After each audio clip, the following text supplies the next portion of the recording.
All right, man. It's your boy Brocky here, Whiskey and Kicks. Sipping with Brocky time. I got a special guest here today, man.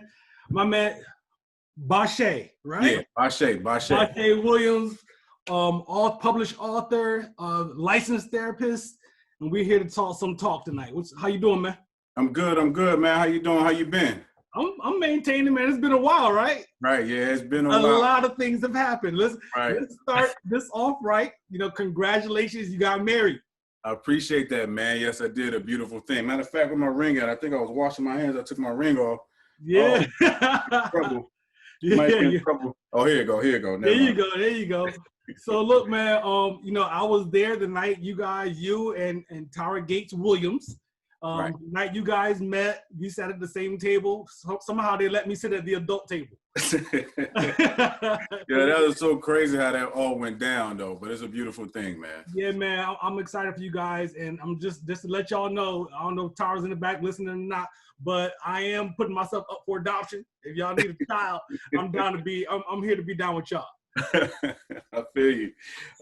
Cheers, man. Cheers. What you sipping on, man? So I got this this private select, this Black Bourbon Society, Maker's Mark. Yeah, they got their own barrel. Nice. Yeah, out of Atlanta. Mm-hmm. So they got their own relationship and their own thing. So I'm part of them. It's a beautiful. Oh, you got it. I mean, it's not theirs. Okay. I got another store select, but yeah. Okay. All right. Yeah. So I had to bring it up there. Yeah. That's what's up. I got I'm sipping on a Boulevardier real quick. You know what I'm saying? I made myself a little cocktail. So, I'm taking it easy. I might have a little bit of straight whiskey a little bit later though. Right. Yeah. So, this segment, this Sipping with Brocky segment typically is kind of like free flow, and it still is, but I just found a need and an opportunity to use this platform to get some information out to the people, right? So I brought you on here. I know you talk a lot about relationships and stuff like that, but I really want to talk about the mental health issues in the Black community, right? So, and I got your book over here. You know what I'm saying? If y'all, dear future wife, pick it up, my man. You know what I'm saying? I got mine is signed though, so y'all not gonna get that. But so yeah, no doubt. So I really wanted to start off with what are your thoughts on this? For me, it feels like it's new. This new awareness and acceptance of mental health issues by the Black community, because a long time we kind of rejected the idea. Right. And that's true. It is somewhat new because a lot of times we did reject that. But historically, and I try to tell a lot of people that we've always had somebody that we sought counsel from. Yeah. We always had elders in the community that kind of gave us some stuff and kind of told us what was going on. We trusted, we kind of processed these different emotions, feelings, and what was going on. We might not have responded appropriately to them, right. But mental illness and mental health has always been something in the community. It was just named different. So I love the fact that we're having more conversations about it. I love the fact that we're having more, especially Black male therapists that are coming into the field and being available and being aware and talking about these issues. And also the Black female clinicians as well, being able to represent us online so we can have this face of what Black mental health looks like and what therapists look like and what this help looks like. So are you seeing are you seeing this change, this newness reflected in your clients? Like, are you seeing more people of color showing up to talk it out? Well, it's a little different for me because I've been in the field, right? So I'm already implanted in the field. So the majority of the people that are there are in the community. Like I was in, whether it was group homes, whether it was working for independent living programs, social work, I was already implanted in that. So it looks kind of similar to me. Okay. On the naked eye, somebody who comes in, it looks like, oh, everybody's being a part of it. But truthfully, we've been in the mental health or mental illness space. We've just been misdiagnosed. So a lot of times, a young boy who upset, they say he's oppositional defiant disorder. He's suffering from depression because he hasn't had any food. Dad is not there. Mom is abusive. Whatever these things happen, like I'm familiar with that because I've had those interactions with clients for a long time. Uh-huh. So now I am seeing more men, which is great, because I became a face, because I've been more transparent about what's going on with me, and I've been able to share my issues with anxiety, how it shows up, performance anxiety when it comes to speaking, or back in the day basketball, and why I got recruited to play D1, but I walked off the court of a tryout because my anxiety, because it was too much, and I didn't know what that was. I had an anxiety attack, so I never fulfilled my requirements of that scholarship. Right. So being able to be more transparent, that's what I'm seeing. I'm glad a lot of men are coming out and talking about it. Yeah, man, that's something else, man. We didn't know, and there's so many ills in the quote unquote hood, but in our community, in our culture in general, we see so many things that a lot of other people don't see, and those things over time, I would think, just causes all types of issues within an individual. Right, right. We dismiss a lot of stuff. So you think about that aunt that said my nerves are bad. And that's a Yeah, description of anxiety, right? yeah, Right. My yeah. nerves are bad. Or, you have somebody who, if you like, I grew up in New York. So on the streets of New York, you see somebody with schizophrenia, but we didn't have a name with it. They were just having conversations with themselves. Yeah, Like, he's "You crazy. crazy." Yeah, yeah, yeah. Or so like somebody who had suffers from ADD or attention deficit disorder, where they're constantly moving and shaking and always have to touch things. It's like, sit still. Like you're yelling at them to tell them to sit still when it's something chemically they can't control. Right, right. So I have a friend with AD. So what's the difference between ADD and ADHD? So there's a attention deficit disorder. And then there's the hyper part to it. So Okay, got sometimes you're hyper with it. Yeah, yeah. Yeah, she has ADHD, so she does this thing called hyper focusing, which is just like she can just be, she can just dive into reading something, and before she knows it, it's like 4 hours pass by. She doesn't even realize right, right. it. Yeah, And it's wild. So it's almost, not to be now Kanye. It's almost like a superpower in a way. it is essentially. So like you talk about Kanye, you talk about a lot of artists. Like I was on the radio earlier today talking to Easy Street and some other artists, some upcoming artists. And I talk about when, artists, they feel like they go on the zone when they're in the studio for like 12, 15, 20 hours nonstop. Mhm. People don't understand sometimes that's bipolar in a manic state.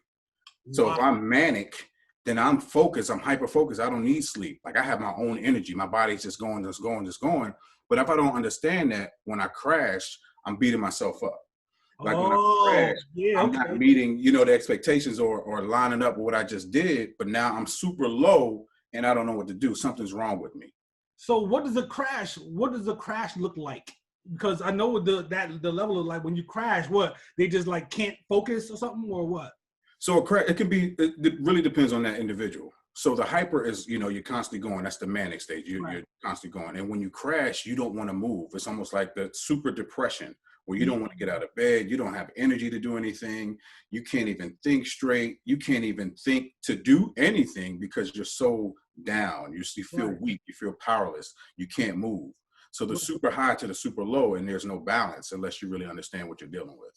So from a perspective of a therapist, how do you how does one, like, what kind of tools can a person use to get to deal and cope with those kind of things?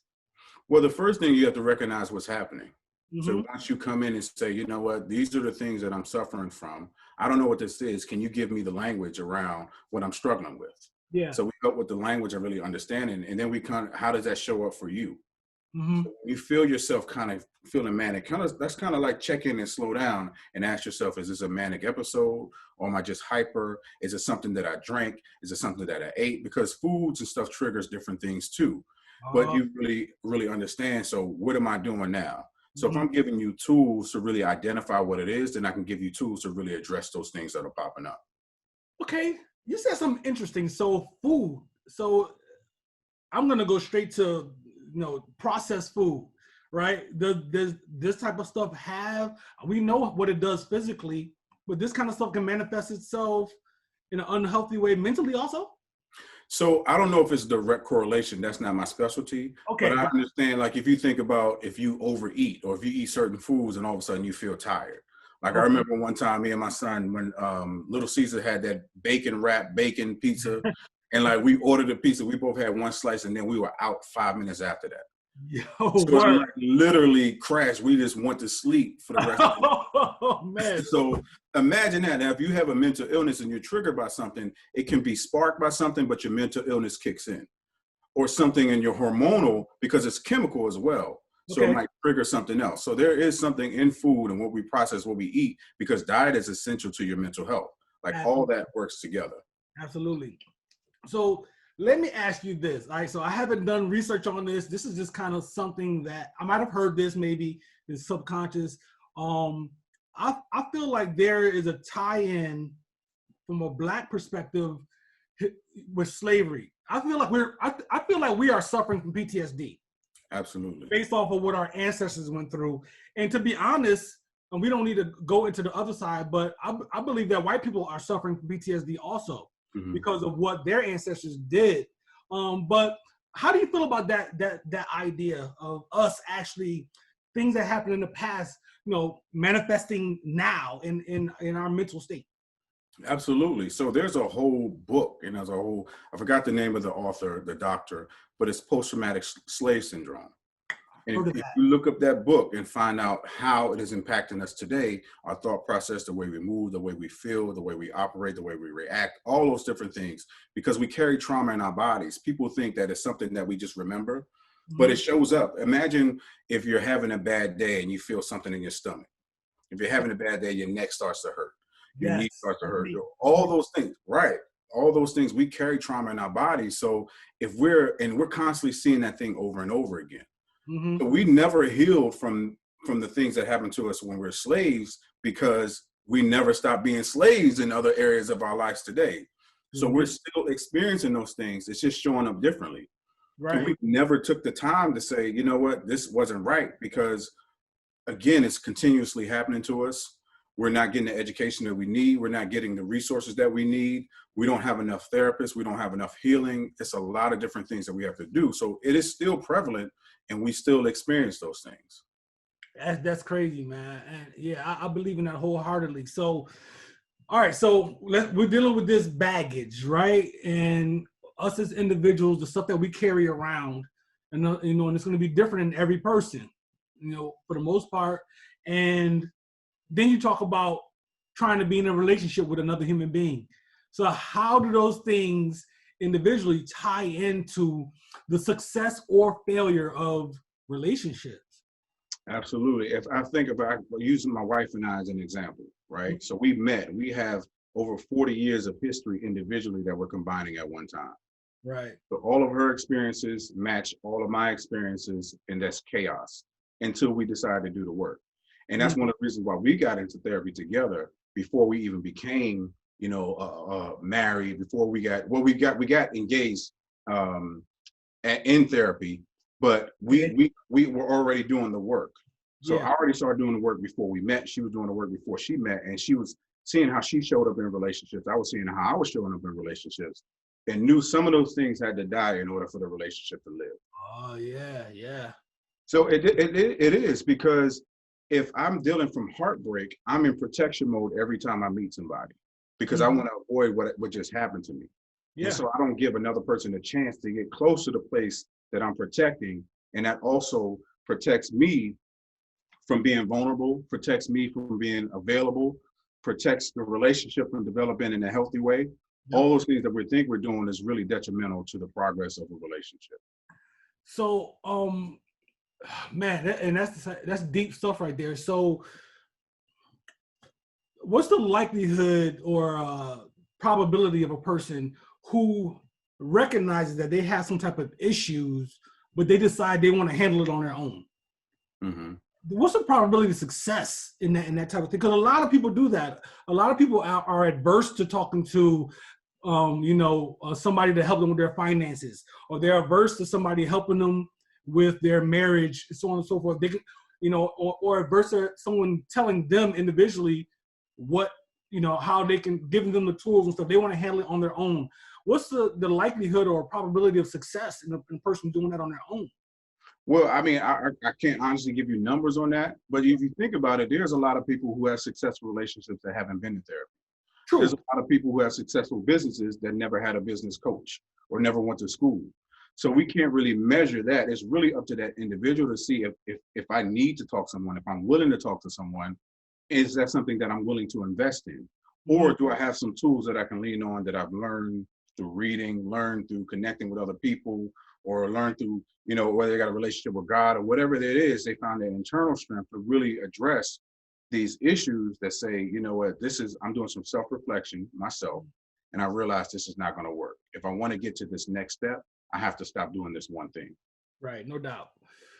So have you seen, have you noticed any differences in the Black community when it comes to dealing with mental health compared to other type of clientele you may have? Like this. Oh, absolutely.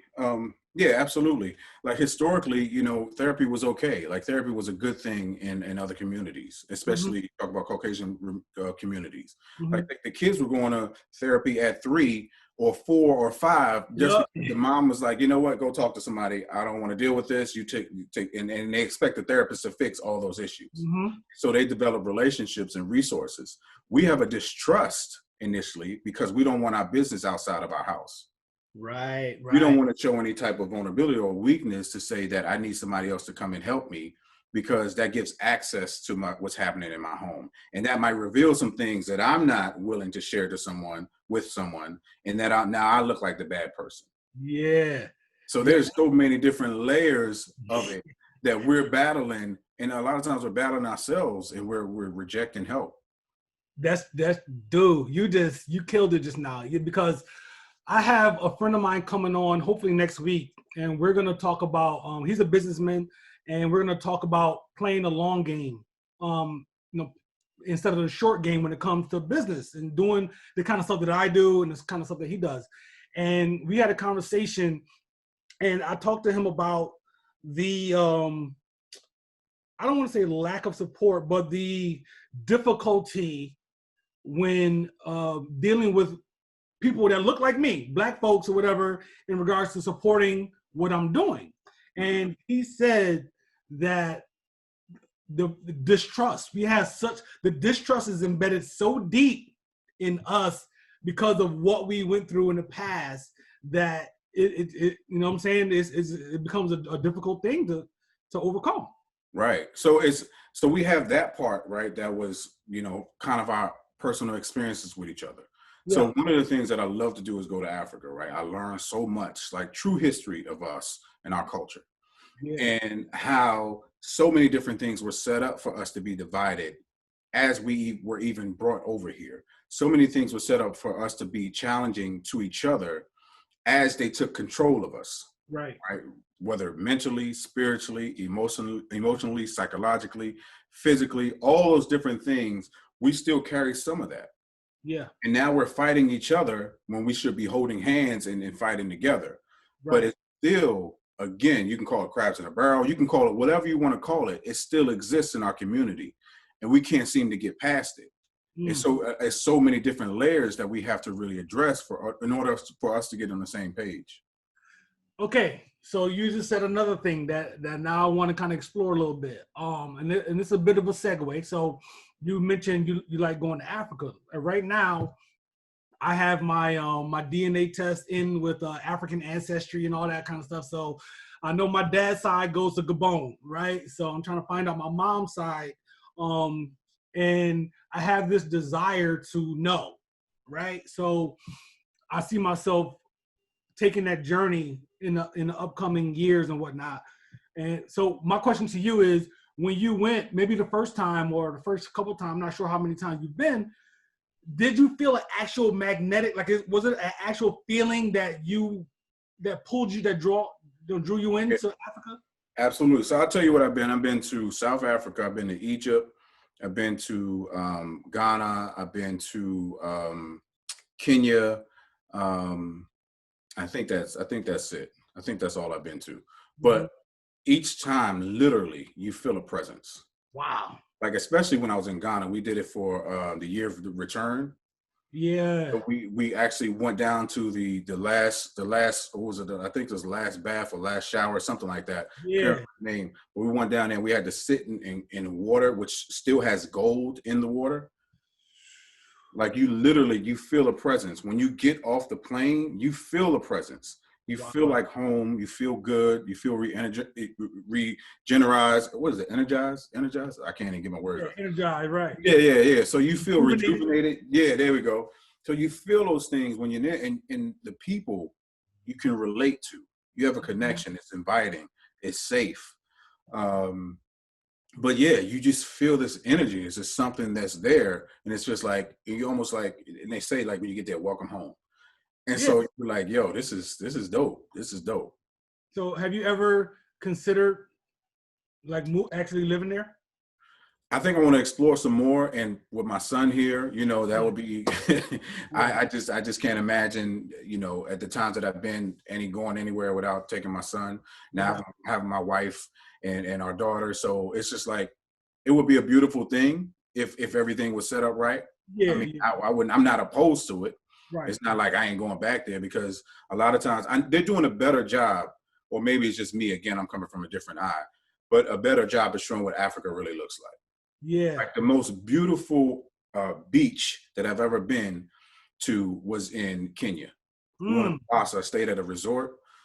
It looked fake, like literally, like the trees, the Even sand. in person. Yeah, it looked fake. I was like, yo, this is fake. It's like, nah, it's real. And it's so amazing the experience that you get with there. So in the morning, like the tide is all the way back. So you can literally like walk the bottom of the ocean. Wow. At night it's all the way up, and it's just like it's calm and it's flowing. It's just amazing. That's dope, man. That's a beautiful experience. You're blessed to be able to do that, you know, multiple times and everything. That is a beautiful thing. I have a strong desire to go. And I'm telling you, you know, my son is he'll be 18 this month, and he's in college now, and you know, he's on his way to being a man. And I'm telling you, man, if it pulls me enough, I'm not coming back. And I will forever be connected to where I'm from. Right. And I will always want to help and you know, saying spread information and so on and so forth. But I'm telling you, if that pull, if it's strong enough, I'm gonna find a way. I feel you. And it's not as expensive as you think. Like people go to Miami and spend more money than I spent going to Africa. Word. Like, you know, it's just our mindset. We was like, I'm not going way over there because the flight is long. Yeah. Or I'm in another country. I don't feel safe. At least I can call some people and I can get in contact with people, get there quicker. So we got to change our mindsets about travel in general. And also look how we spend our money, because I think everybody should go at least once. Just experience it. There's so many different travel groups, different people, travel coordinators, whoever, that really set up these trips. And when you're in a safe space, you're with people that you can trust, that will take care of you. Explore that a little bit. Don't just don't think it's too far, too expensive to get over there. Yeah, you know, in my mind, I'm always like, well, if I'm gonna go for like 2 weeks. Like I feel like I need to be over there for an extended amount of time because it's so far. Right. You know what I mean? So I mean, I've flown far like that before. I've been, you know what I'm saying, Saudi Arabia, Kuwait, and all that kind of stuff and whatnot. So I'm familiar with those long flights and whatnot, but I ain't been to Africa yet. So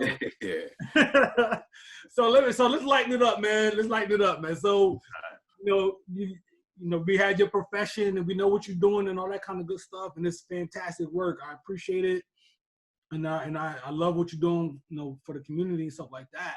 But what do you like to do for fun, man? Like, you know, how do you relax? One of the things is travel. Like I love to travel. Like it doesn't have to be, we don't have to go anywhere far, but we can just get in a car and just ride. Like I love to do that. Kind of clear my head. Traveling, exploring new things. And also when I get to travel, I get to turn my phone off and nobody has access to me. Yeah, buddy. So that's the beautiful thing, because I know if I'm at home, I'm close to my computer, my laptop, I'll get on and I'll do some work. Yeah. So traveling is good. Me and my wife, we just listen to music. We kind of just dance and act silly. Like we're the two, probably the corniest. Like we just have fun.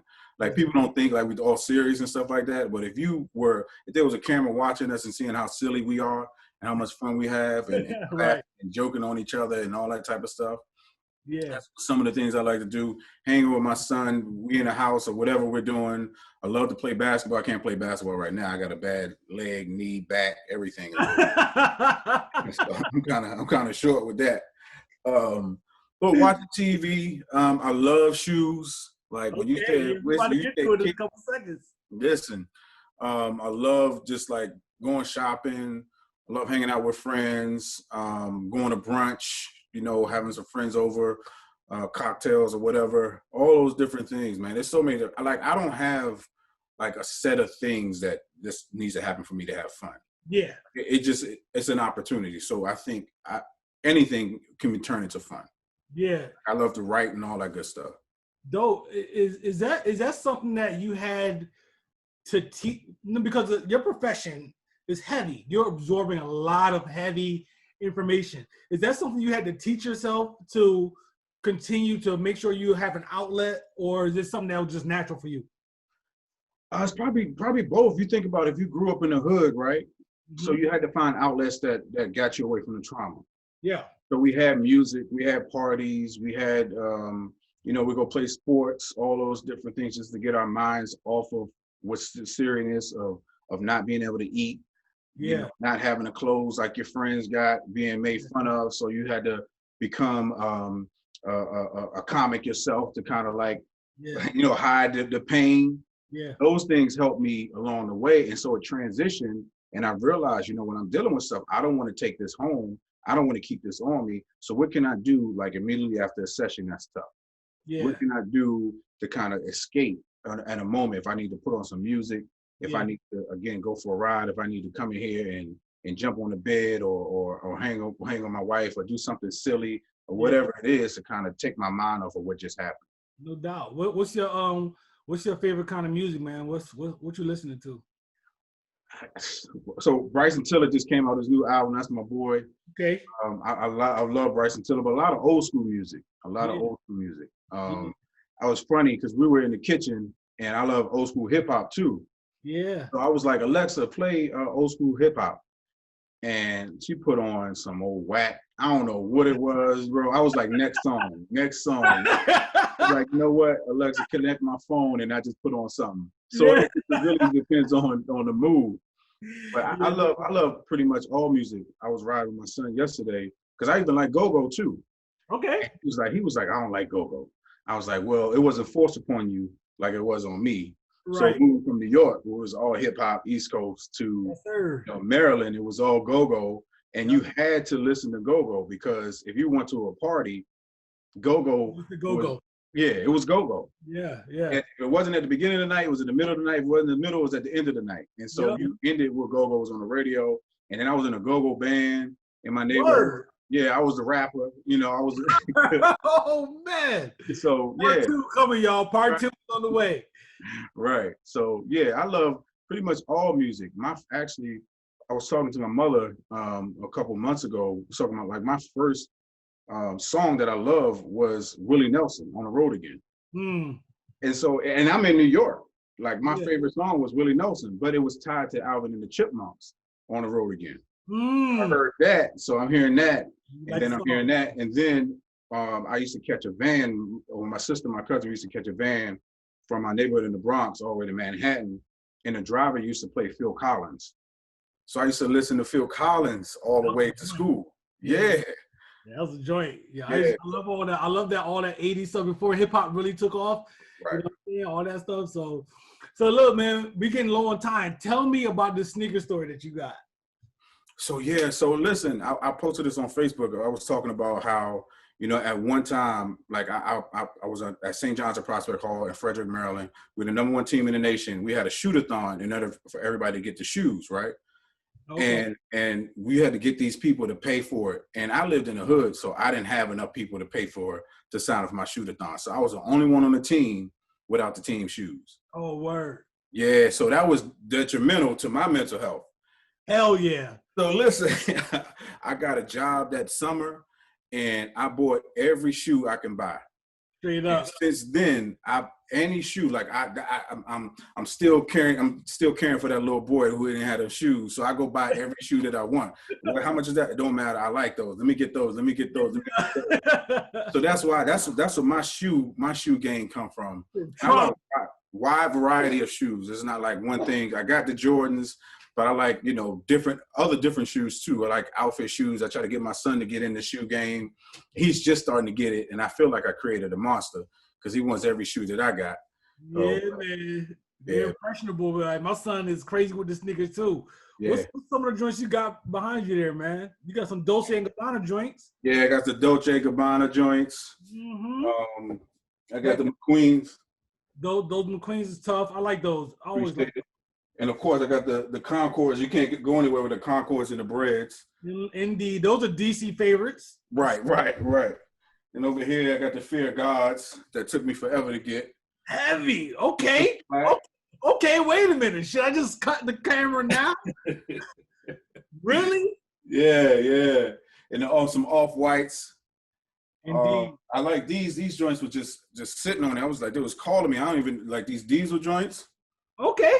So I like these. I love Puma, man. And some of my favorite joints right here was the Bumblebee is our favorite character on Transformers. So Puma came out with the Bumblebee joints. And I was rocking these joints heavy for a minute. Oh, yeah. Transformer joint on the back. Yeah. Yeah, and you always keep a pair of Chucks. No doubt. So, yeah, man. I got probably about another 50 in the closet. I just got rid of a whole bunch. That's what I'm talking about. Too much, but yeah. Hey, man, look. Next time you think about getting rid of some sneakers, hold on to them. We'll be doing the annual drive, and we didn't do it this year because of COVID. Right. We'll be back at it next year, man. You know what I'm saying? Hold on to those sneakers so we can get them for the drive and donate them joints, man. I do. I normally seek out somebody who wears my shoe size who doesn't have it, and I just donate those shoes. I ain't mad at that. My son's shoes too. Yeah, I ain't mad at that. As long as you're doing, you're saying you're giving them away, that's a good thing, man. Because somebody need them, like, you don't want them, you don't need them. Somebody else can use them. Right. Have a job and do something. So, yo, man. So, anything you wanna lead the people with? You know what I'm saying? Anything? Yeah. So, go and get the new copy. I'm actually having the second edition of Dear Future Wife that's coming out. Okay. I got some new chapters, and I switched the last chapter. It also has some special things in it. So go get that. You can get it from Amazon. You can get it from my site, which is BasheaWilliams.com. Definitely follow me on IG at Bashea Williams and get all this knowledge from relationships to your mental health and just some support and some resources. My wife and I, she has something coming out too. We're doing something together. So be on the lookout for that. Design Your Destiny. So it's a whole bunch of different things coming out. Some TV shows, some stuff. And just stay tuned. We definitely want to be there to help and support the community and give back. And we love y'all, man. Yeah, dope, man. I'm proud of you. You know what I'm saying? Let me just say that. You know what I'm saying? Because we don't see you a lot in this arena. So it's good. That you're doing what you're doing, man. So I'm proud of you for doing what you're doing. I appreciate your work. And, any way I can contribute, whatever I can do, you know what I'm saying? I'm here and I'm always down, man. You know what I'm saying? I rock with you and I rock with Tyra too. And y'all keep it up, man. I know y'all going to do some great things together. I mean, that's a real power couple. I got to give y'all credit for keeping things quiet on social media. That was a smart thing. I'm in favor of that. You know what I'm saying? Like, build your bond. For those watching, build your bond first before you jump out there on social media. And because when you jump out there on social media, what you're doing, you're including all these people into your situation. Mm-hmm. Build up, strengthen your whole situation first, and then let everybody know. I mean, I found out you guys were an item when you guys announced that you got married. So that's a dope thing, you know what I mean? Yeah, that was the plan from the beginning, man. We didn't want to have anybody have a lot of access to us, man. We just wanted, like you said, build that thing, the solid foundation, get us together, and then people can see what we're doing as opposed to people having influence or attached to what we're doing. Yeah, I'm excited about it. We got to do brunch or something, man. You know absolutely. Yes, sir. Man, I'm moving around a little bit. Let's move around a little bit before it gets crazy again. I know, right? Yeah. So, yo, man, take care, brother. I appreciate you. No problem. You too, man. And Cheers to you, man. I got a little bit left. All right, bro. All right, be easy, man.